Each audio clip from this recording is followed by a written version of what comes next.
अच्छा जरा सोचिए, एक यूनिवर्सिटी जहाँ हजारों छात्र हैं, अपना भविष्य बनाने आते हैं, लेकिन क्या हो अगर उसी यूनिवर्सिटी का नाम अचानक से देश की सबसे बड़ी जांच एजेंसियों की रिपोर्ट में आने लगे। आज हमारे पास अल-फलाह यूनिवर्सिटी से जुड़ी कुछ बेहद गंभीर रिपोर्ट्स हैं और हम इन दस्तावेजों की मदद से इस पूरे मामले की परतें खोलने की कोशिश करेंगे। हमारा मकसद है इन जटिल आरोपों को समझना और ये जानना कि असल में हुआ क्या है। और ये मामला देखिए सिर्फ एक संस्थान तक ही सीमित नहीं है। इसमें 3 बहुत ही गंभीर पहलू एक साथ जुड़ते हैं। एक है राष्ट्रीय सुरक्षा से जुड़ी एक संदिग्ध कड़ी, दूसरा सैकड़ों करोड़ रुपए की वित्तीय धोखाधड़ी के आरोप, और सबसे जरूरी छात्रों के भरोसे को तोड़ने वाले फर्जी मान्यता के दावे। बिल्कुल। तो चलिए इन स्रोतों के आधार पर इस उलझी हुई कहानी को सुलझाते हैं और शुरुआत करते हैं सबसे चौंकाने वाली बात से। कुछ रिपोर्ट्स में इस यूनिवर्सिटी का नाम दिल्ली के लाल किला आकार ब्लास्ट मामले से जोड़ा गया है। बताया गया है कि ब्लास्ट के कुछ आरोपियों में से किसी का अतीत वो अल-फलाह समूह के किसी अस्पताल या कॉलेज से जुड़ा रहा है। यहीं से बात बहुत ज्यादा गंभीर हो जाती है। हाँ, और यहाँ ये समझना जरूरी है कि ऐसी कोई भी कड़ी, चाहे कितनी भी दूर की क्यों ना हो, वो सुरक्षा एजेंसियों को तुरंत सक्रिय कर देती है। यही वजह है कि यूनिवर्सिटी और उसके आसपास की जगहों पर बड़े पैमाने पर तलाशी और जांच शुरू हुई। स्रोतों में इसे एक संदिग्ध कड़ी के तौर पर बताया गया है, जिसकी अभी जांच चल रही है। एक मिनट, लेकिन ये संदिग्ध कड़ी का ठीक मतलब क्या है? क्या इसका मतलब ये है कि मैनेजमेंट शामिल हो सकती है या ये सिर्फ एक पूर्व छात्र का मामला है? इन दोनों बातों में तो जमीन आसमान का फर्क है। बिल्कुल, और यही सबसे अहम सवाल है जिसकी जांच चल रही होगी। देखिए, शुरुआती दौर में एजेंसियां एक बड़ा जाल फेंकती हैं। वो हर संभावना को टटोलती हैं। वो देखते हैं कि क्या ये सिर्फ एक व्यक्ति का मामला है जो कभी वहां पढ़ता था, या फिर क्या संस्थान के भीतर कोई ऐसा नेटवर्क था जो शायद कट्टरपंथी विचारधारा को बढ़ावा दे रहा हो।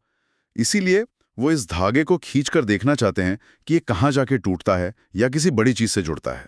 तो एक तरफ सुरक्षा एजेंसियां इस आतंकी कनेक्शन के धागे को खींच रही हैं, वहीं दूसरी तरफ एक और केंद्रीय एजेंसी ईडी एक बिल्कुल अलग धागे को खींच रही हैं, और वो है पैसों का धागा।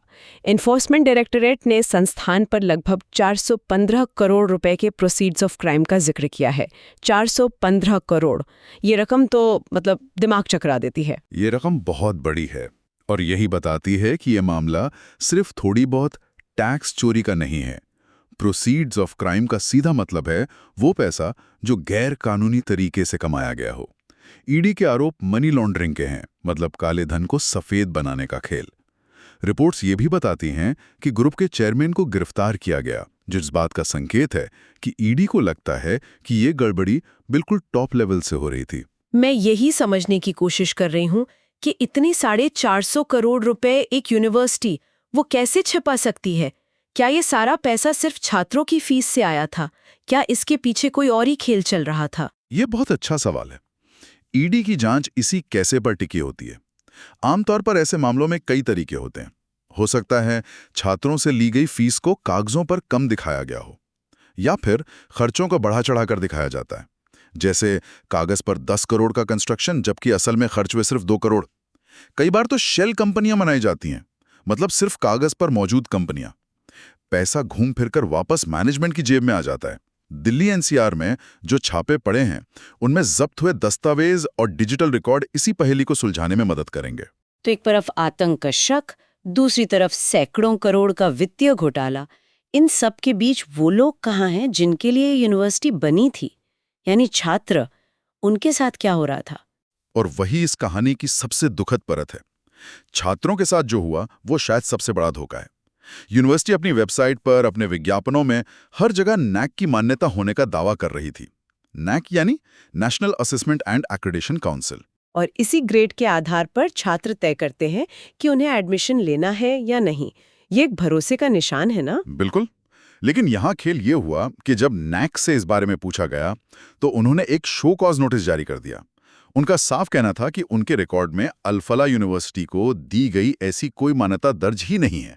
यूनिवर्सिटी जिस सबसे बड़ी चीज का दावा कर रही थी वो एक झूठ था। ये कैसे हो सकता है? क्या कोई भी संस्थान अपनी वेबसाइट पर किसी सरकारी संस्था का लोगो लगाकर सालों तक काम कर सकता है और कोई उसे चेक नहीं करता? हमारे सिस्टम में इतनी बड़ी खामी कैसे है? ये उस बड़ी समस्या की ओर इशारा करता है जहां शिक्षा को एक प्रोडक्ट की तरह बेचा जा रहा है और जो रेगुलेटरी संस्थाएं हैं वो अक्सर जांच करने में पिछड़ जाती हैं। वो कई बार संस्थानों द्वारा दी गई सेल्फ रिपोर्ट पर भरोसा करती हैं। इसी का फायदा कुछ लोग उठाते हैं। वो एक फर्जी दावा करते हैं और जब तक बात खुलती है तब तक वो हजारों छात्रों से करोड़ों रुपए वसूल चुके होते हैं। इसका असर तो किसी छात्र के लिए तबाह करने वाला होगा। सोचिए, किसी ने 3-4 साल पढ़ाई की, अपने माता पिता की जिंदगी भर की कमाई लगा दी और फिर उसे पता चलता है कि उसकी डिग्री की कोई कीमत ही नहीं है क्योंकि मान्यता ही फर्जी थी। वो डिग्री तो बस एक कागज का टुकड़ा रह गई। हाँ, और ये सिर्फ करियर की बात नहीं है। सोचिए उस मानसिक तनाव के बारे में। जब पता चलता है कि आपकी 3 साल की मेहनत बेकार हो गई, आपका भविष्य अंधकार में चला जाता है। ये सिर्फ एक कागजी गलती नहीं, ये भरोसे का कत्ल है। और मामला यही नहीं रुकता। रिपोर्ट्स में धोखाधड़ी और जालसाजी के लिए एफआईआर दर्ज होने की बात तो है ही, लेकिन एक बात जो सबसे ज्यादा परेशान करने वाली है वो ये है कि कुछ छात्र और कर्मचारी कथित तौर पर लापता हैं या उनके फोन बंद हैं। एक मिनट, लोग लापता हैं? ये तो अब सिर्फ एक वित्तीय घोटाले का मामला नहीं रहा। रिपोर्ट्स में इस पर बहुत विस्तार से नहीं है, लेकिन ये इस संकट की गहराई को दिखाता है। जब किसी संस्थान की नींव इस तरह हिल जाती है तो एक डर का माहौल बन जाता है।